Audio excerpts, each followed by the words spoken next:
Seminario 1. Lacan. Contexto y ruptura. Primer bloque. Hablar del primer seminario de Lacan es entrar en una escena de ruptura. No es una clase más, no es una simple lectura de Sigmund Freud. Es, más bien, un gesto. Cortar, volver, insistir. Lacan no explica a Freud, lo reabre. Como si los textos freudianos fueran una herida mal cerrada que la tradición analítica intentó suturar demasiado rápido. En los años 50, el psicoanálisis dominante, especialmente en Estados Unidos, había tomado un giro que privilegiaba la adaptación, el fortalecimiento del yo, la normalización del sujeto, la llamada ego psychology. Convertía el análisis en una especie de pedagogía del equilibrio. Ser más funcional, más integrado, menos conflictivo, en otras palabras, hacer del sujeto alguien que encaje. Lacan ve ahí una traición sutil pero decisiva. Porque si algo enseñó Freud es que el sujeto no encaja, está roto, está dividido, y esa división no es un error a corregir, sino la condición misma de lo humano. Yo no soy dueño en mi propia casa, escribió Freud. Esa frase resuena como un eco profundo en Lacan, pero él da un paso más. ¿Y si esa casa, la del sujeto, está hecha de lenguaje?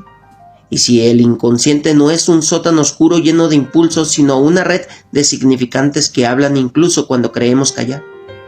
Aquí aparece la tesis que va a atravesar todo su pensamiento. El inconsciente está estructurado como un lenguaje.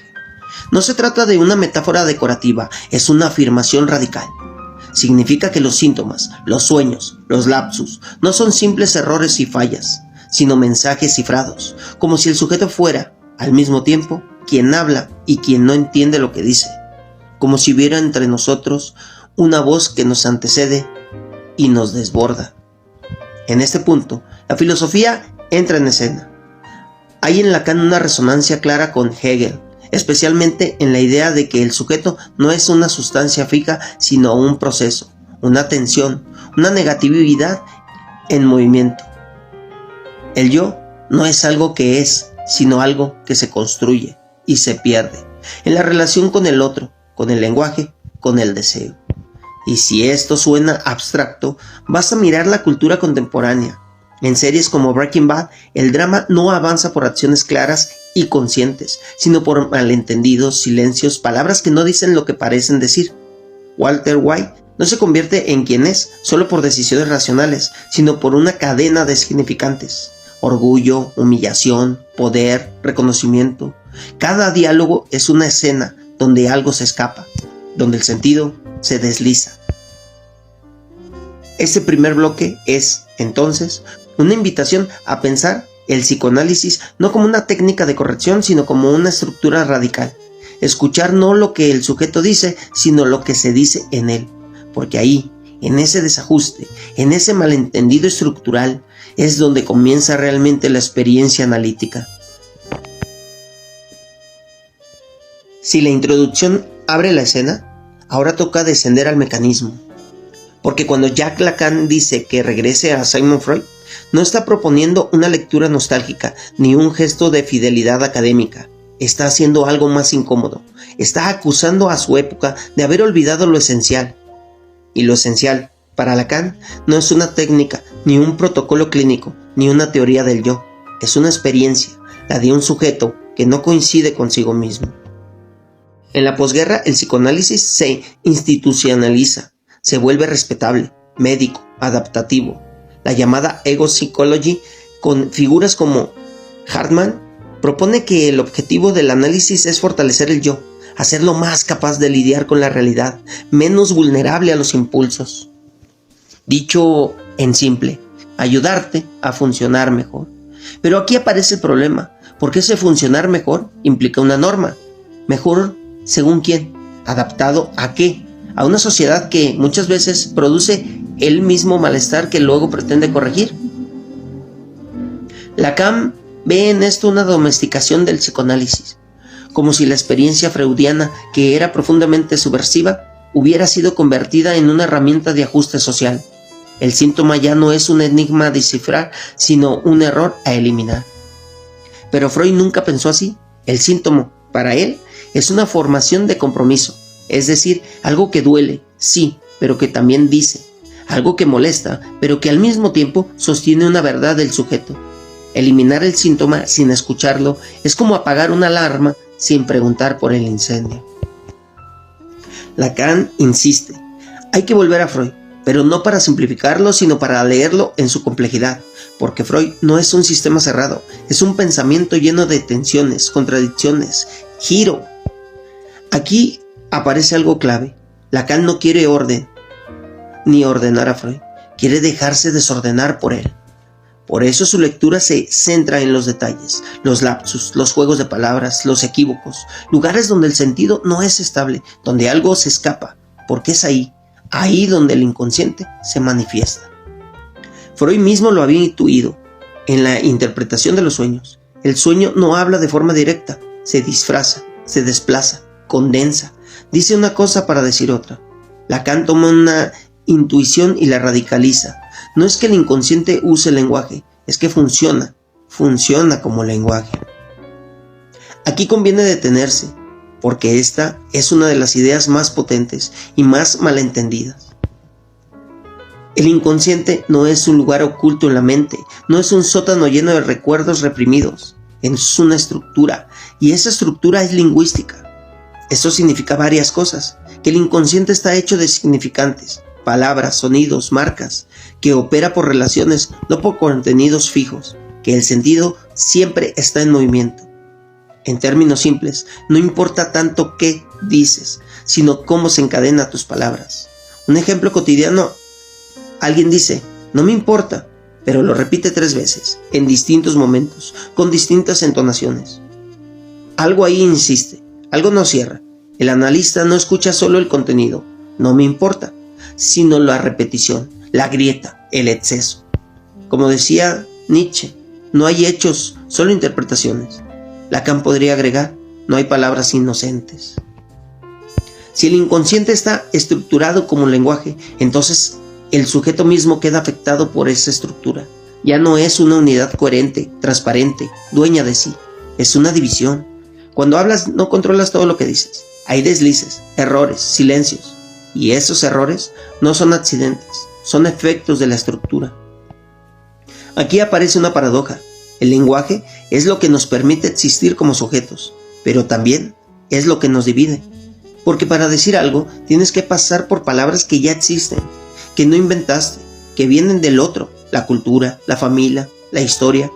Y en ese paso algo de ti se pierde. Como escribió Jacques Derrida, no hay fuera del texto. Lacan estaría de acuerdo, pero con un matiz clínico. No hay fuera del significante. Aquí es donde la influencia de Hegel se vuelve más clara. En la dialéctica hegeliana, el sujeto no es una sustancia fija, sino un proceso que se constituye a través de la negación. Ser sujeto es no coincidir consigo mismo. Lacan toma esta idea y la lleva al terreno del lenguaje. El sujeto no es lo que dice, sino lo que se pierde en lo que dice. Es ese resto, esa desfase, esa falta. Por eso el deseo nunca se satisface completamente, porque no apunta a un objeto concreto, sino a algo que siempre falta, algo que el lenguaje promete, pero que nunca entrega de lo todo. En términos simples, queremos cosas, pero en realidad queremos otra cosa. Y esa otra cosa es lo que el análisis intenta bordear. Aquí podemos volver a la cultura. En Breaking Bad, muchas de las tensiones más fuertes no surgen de acciones directas, sino de malentendidos. Skyler interpreta, Walter oculta, Jesse supone. Nadie tiene toda la información, pero más importante aún, nadie dice exactamente lo que quiere decir. Y no porque mientan deliberadamente, sino porque el lenguaje introduce ambigüedad. Un estoy bien puede significar lo contrario. Un silencio puede ser una acusación. Una palabra puede herir más que un golpe. El malentendido no es un fallo en la comunicación, es su condición. Lacan lo formula de manera radical. No hay relación sexual, es decir, no hay complementariedad perfecta entre dos sujetos. Siempre hay un desfase, una falta de coincidencia, un resto que no se traduce. Frente a todo esto, la práctica analítica cambia completamente. Ya no se trata de interpretar correctamente lo que el paciente dice, ni de guiarlo hacia una verdad estable. Se trata de escuchar lo que se escapa, lo que tropieza, lo que insiste. El analista no es un experto que sabe, es alguien que ocupa un lugar, el lugar donde el discurso del otro puede desplegarse. A veces, una interpretación mínima, una repetición, un silencio, una puntuación, puede abrir algo inesperado, porque toca el nivel del significante, no del contenido. Es como en la poesía. La poesía tiene un lugar privilegiado en este pensamiento, porque ahí el lenguaje no busca claridad, sino resonancia. No explica, sugiere, desplaza, condensa. Un verso puede decir más que un tratado. Octavio Paz escribió: el lenguaje es el lugar donde el hombre se encuentra y se pierde. Esa frase podría ser una definición perfecta del inconsciente lacaniano. En análisis como en poesía no se trata de entender todo, se trata de dejar que algo se diga. Imagina a alguien que quiere decir estoy feliz con mi pareja, pero dice estoy preso con mi pareja. Se corrige, se ríe, lo minimiza. Fue un error.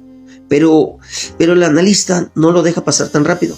No porque crea que esa persona en realidad odia a su pareja, sino porque ese desliz muestra una ambigüedad, una tensión, un punto donde el discurso se fisura.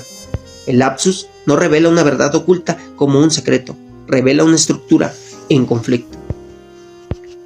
Este primer bloque del seminario 1 nos deja en un lugar incómodo, pero fértil. El sujeto no es uno, el lenguaje no es transparente, el sentido no es fijo. Y el psicoanálisis, lejos de corregir esto, trabaja con ello. Volver a Freud, para Lacan, es volver a ese punto donde el saber se quiebra, donde el sujeto deja de ser un objeto de estudio y se convierte en un enigma que habla y que a veces dice más en lo que falla que en lo que acierta. Ya vimos cómo Lacan desmonta la ilusión de un yo coherente y critica la deriva adaptativa del psicoanálisis. Ahora toca afinar el oído, porque todo este giro del yo al sujeto, del contenido al significante, no es solo teoría, es, ante todo, una práctica de lectura. Leer al paciente, leer a Sigmund Freud, leerse a uno mismo. Y leer, aquí, no es comprender rápido, es sostener la ambigüedad, es demorarse en lo que no encaja. Lacan introduce una inversión que cambia todo. No somos nosotros quienes usamos el lenguaje, es el lenguaje el que nos usa. Esto suena exagerado hasta que se observa con calma. Piensa en una palabra que te marcó en la infancia. Inútil, genio, problemático, pendejo. No es solo un sonido, es una etiqueta que organiza experiencias, que orienta decisiones, que define cómo te miras. Esa palabra se convierte en un eje y aunque intentes escapar, sigue operando.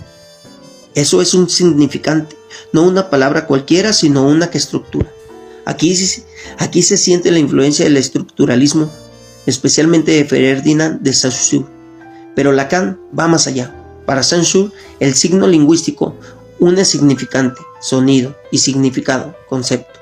Para Lacan, en cambio, esa unión está siempre inestable. El significado se desliza, nunca queda fijo. Por eso el inconsciente no es un diccionario oculto, es más bien una red donde los significantes se encadenan, se sustituyen, se repiten, y en esa red el sujeto aparece y se pierde. Lacan retoma dos figuras retóricas clásicas, metáfora y metonimia, para pensar el funcionamiento del inconsciente. Metáfora, una palabra sustituye a otra, creando un nuevo sentido. Metonimia, el sentido se desplaza a lo largo de una cadena. Freud ya había descrito algo similar en los sueños, condensaciones, varios elementos en uno, y desplazamiento, la importancia se transfiere. Lacan traduce eso al lenguaje. Un ejemplo, alguien sueña con una casa en ruinas. En el relato aparecen detalles de su infancia, de su cuerpo, de una relación amorosa. La casa no significa una sola cosa, es un punto de cruce, una metáfora viva. En la vida cotidiana pasa lo mismo. Decimos, me rompió el corazón, y nadie busca un órgano roto. Es una metáfora que organiza una experiencia. Pero en el inconsciente, esas figuras no son adornos, son mecanismos estructurales. Para entender mejor esto, Lacan introduce una noción clave.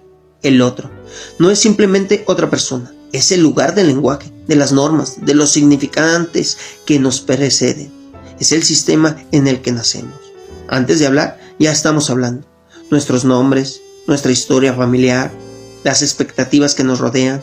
Todo eso forma parte del otro, y cuando hablamos, lo hacemos desde ahí. Por eso, en análisis, no solo importa lo que el sujeto dice, sino a quién se lo dice, desde qué lugar, con qué suposiciones.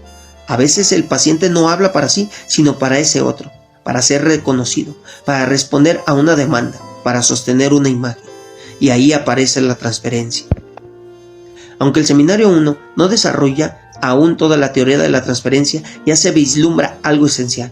El análisis no es un oyente neutral, es un lugar donde el discurso del paciente se reorganiza.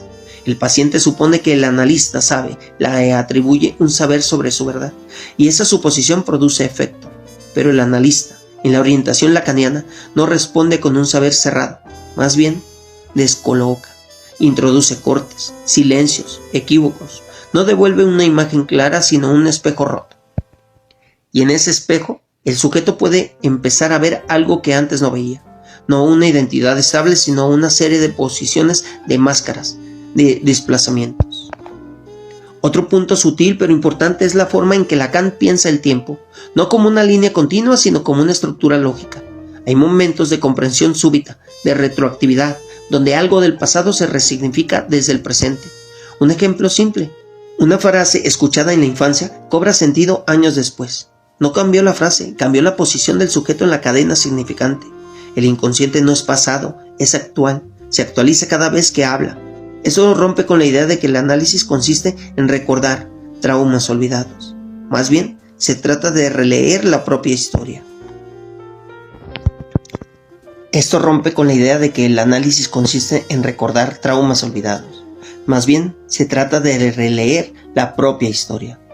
Volvamos a la cultura pop, porque ahí estas ideas se vuelven palpables. En Breaking Bad, Walter White repite una frase: I did it for me, lo hice por mí. Lo dice tarde, casi al final, durante toda la serie. Había sostenido otro relato, lo hacía por su familia. ¿Mentira? No exactamente. Más bien, estaba atrapado en una cadena de significantes: proveedor, hombre, éxito, fracaso. Su discurso estaba organizado por esos términos. Cuando finalmente dice lo hice por mí, no está revelando una verdad pura, está reordenando su posición en el lenguaje. Ese momento es profundamente lacaniano, no es un descubrimiento interior, sino un acto de enunciación que cambia el sentido de todo lo anterior. Volvamos al síntoma, pero ahora con más precisión. Para Lacan, el síntoma es un significante que insiste, algo que se repite, que no se deja integrar del todo, que vuelve una y otra vez. Puede ser una conducta, un pensamiento, una relación que se repite, pero lo importante no es eliminarlo, sino leerlo. ¿Qué dice este síntoma? ¿En qué cadena se inscribe? ¿Qué lugar ocupa en la historia del sujeto? Aquí se siente de nuevo el eco de Hegel. Lo negativo no es simplemente algo a suprimir, sino algo que produce sentido. El síntoma no es solo sufrimiento, es también una forma de verdad. Hay otro nivel que no se puede ignorar. El lenguaje está atravesado por relaciones de poder. No todos los significantes tienen el mismo peso. Algunos vienen cargados de autoridad, diagnósticos, etiquetas sociales, discursos institucionales. Cuando alguien dice soy ansioso, soy un fracaso, soy así, no está simplemente describiéndose, está adoptando una posición en el discurso. Lacan no propone negar estas palabras, sino interrogarlas. ¿De dónde vienen? ¿A quién responden? ¿Qué efectos producen? En este sentido, su pensamiento dialoga indirectamente con autores como Michel Foucault, aunque desde otro ángulo. No tanto el poder como sistema externo, sino el poder del significante en la constitución del sujeto. Hay un límite, siempre lo hay. Por más que hablemos, algo queda fuera, algo no se puede decir del todo. Y ese resto no es un fallo técnico, es estructural. Lacan lo formula de muchas maneras, pero la idea es constante. El lenguaje no agota la experiencia, y sin embargo, no tenemos otra cosa que el lenguaje. Esa es la paradoja. Estamos atrapados en un sistema que nos constituye, pero que nunca nos representa completamente. Como escribió Beckett, intenta de nuevo, fracasa de nuevo, fracasa mejor. Hablar es eso, intentar decir y fallar, pero en ese fallo algo se produce.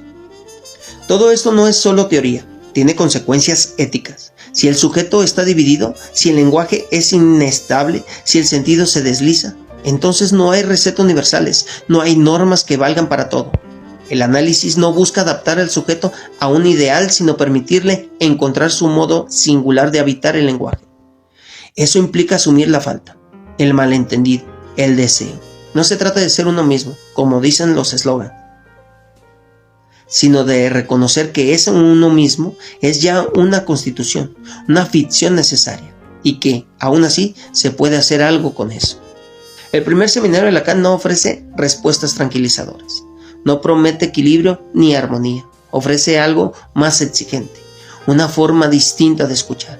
Escuchar el lenguaje como estructura, escuchar el síntoma como mensaje, escuchar el malentendido como condición. Y sobre todo, escuchar al sujeto, no como unidad, sino como división en acto. Porque ahí, en ese punto donde el discurso tropieza, donde la palabra falla, donde el sentido se desliza, ahí es donde algo del inconsciente se deja entrever. No como verdad revelada, sino como una pregunta abierta. Hemos llegado al final de este primer bloque, y lo que queda no es una certeza, sino una grieta. Y eso es precisamente lo que Lacan viene a reinstalar en el corazón del psicoanálisis, la imposibilidad de cerrar del todo el sentido. El regreso a Sigmund Freud no es un acto de fidelidad, sino de radicalidad. Es volver a un punto donde el sujeto no es transparente, donde el síntoma no es un error y donde el lenguaje no es una herramienta neutra. Es aceptar que algo en nosotros habla, incluso cuando creemos tener el control. Frente a una época, la del ego psychology, que buscaba adaptar, corregir, normalizar, Lacan introduce una incomodidad necesaria. El sujeto no está hecho para encajar perfectamente, está hecho de desajustes, de fallas, de equívocos, y lejos de ser un defecto, eso es lo que lo constituye. Aquí resuena con fuerza la herencia de Hegel. El sujeto no es una esencia, sino un proceso atravesado por la negatividad. No somos algo fijo, somos lo que se desplaza, lo que se contradice, lo que nunca termina de coincidir consigo mismo. Y ese movimiento no se da en el vacío, sino en el lenguaje. Decir que el inconsciente está estructurado como un lenguaje no es una metáfora elegante, es una forma de entender que nuestra vida psíquica está tejida por palabras, por significantes que nos proceden y nos atraviesan. No hablamos desde un lugar puro, hablamos desde una red que ya estaba ahí antes de nosotros. Por eso el malentendido no es un accidente, es la regla. Como vimos incluso en relatos contemporáneos como Breaking Bad, los vínculos no se rompen solo por lo que se hace, sino por lo que no se logra decir, por lo que se dice a medias, por lo que se interpreta de más. El lenguaje no une perfectamente, desencuentra, y sin embargo, es lo único que tenemos.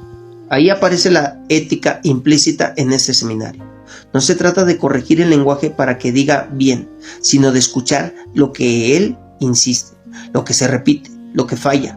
El análisis no busca eliminar la falta, sino hacerla operativa, hacerla legible, incluso habitable. Como en la poesía, donde una palabra nunca dice solo una cosa. El sujeto se despliega en múltiples sentidos. Octavio Paz lo dijo con precisión. El lenguaje es el lugar donde el ser humano se encuentra y se pierde. Lacan agrega, y en esa pérdida, algo de la verdad se produce. Este primer bloque no cierra, abre.